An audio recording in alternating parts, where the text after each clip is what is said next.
कर दे। नमस्कार दोस्तों, मैं एडवोकेट करण आज आपके लिए एक नई वीडियो एग्रीकल्चर इनकम पे इनकम टैक्स के क्या क्या प्रोविजंस हैं या एग्रीकल्चर इनकम पे टैक्स लगता है या नहीं लगता उसके बारे में आपको बताने जा रहा हूँ। देखिए दोस्तों, एग्रीकल्चर इनकम जो होती है वो सारी की सारी टैक्स से फ्री होती है, यानी कि एग्जम्प्ट होती है, उस पर कोई टैक्स नहीं लगता। चाहे आप 10 लाख कमा रहे हो, चाहे आप 20, चाहे 50 लाख, वो सारी एग्जम्प्ट मानी जाती है। लेकिन क्वेश्चन यहाँ पे आ जाता है कि एग्रीकल्चर इनकम किसको माना जाए, वो मैं आपको बता देता हूँ। According to section 2 subsection 1A income tax act agriculture income को डिफाइन करता है कि एग्रीकल्चर इनकम में क्या क्या आता है।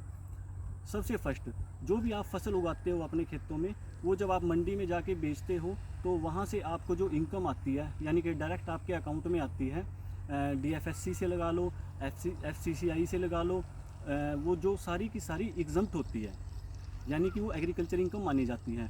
दूसरा 2 नंबर पे आता है, जैसे कि आपके पास एग्रीकल्चर की ज़मीन है लेकिन आप खेती नहीं करते, आप उसको ठेके पे दे देते हो, यानी कि कॉन्ट्रैक्ट पे दे देते हो, तो उससे जो रेंट मिलता है वो भी एग्रीकल्चर इनकम मानी जाती है, वो भी टैक्स फ्री होती है।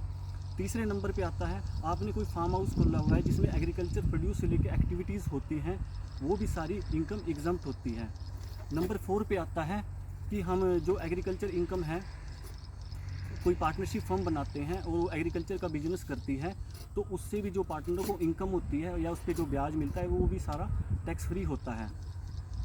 तो ये सारी की सारी इनकम्स इनकम टैक्स एक्ट 1961 के सेक्शन 10(1) के अकॉर्डिंग एग्जम्प्ट होती है, यानी कि इस पर कोई टैक्स नहीं लगता।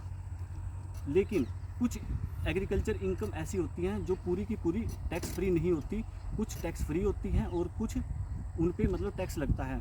जैसे कि income from manufacture of tea and income from manufacture of coffee और इनकम फ्रॉम मैन्युफैक्चर रबर्स। सबसे पहले बात आ जाती है income from manufacture of tees.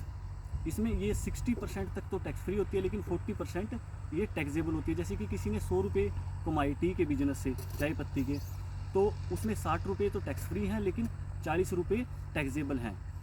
उसके बाद आ जाती है मैन्युफैक्चरिंग ऑफ कॉफ़ीज़, तो ये 75% तक टैक्सेबल होती है और 25% एग्जम्प्ट होती है। मैन्युफैक्चरिंग ऑफ रबड़, इस तरह की कोई फसल उगाता है तो वो 60-40 की रेशो रहती है, यानी कि 60% तक वो टैक्स फ्री होती है और 40% तक टैक्सेबल होती है। इस प्रकार आपको सबको पता चल चुका होगा कि एग्रीकल्चर इनकम में क्या आता है और क्या नहीं आता।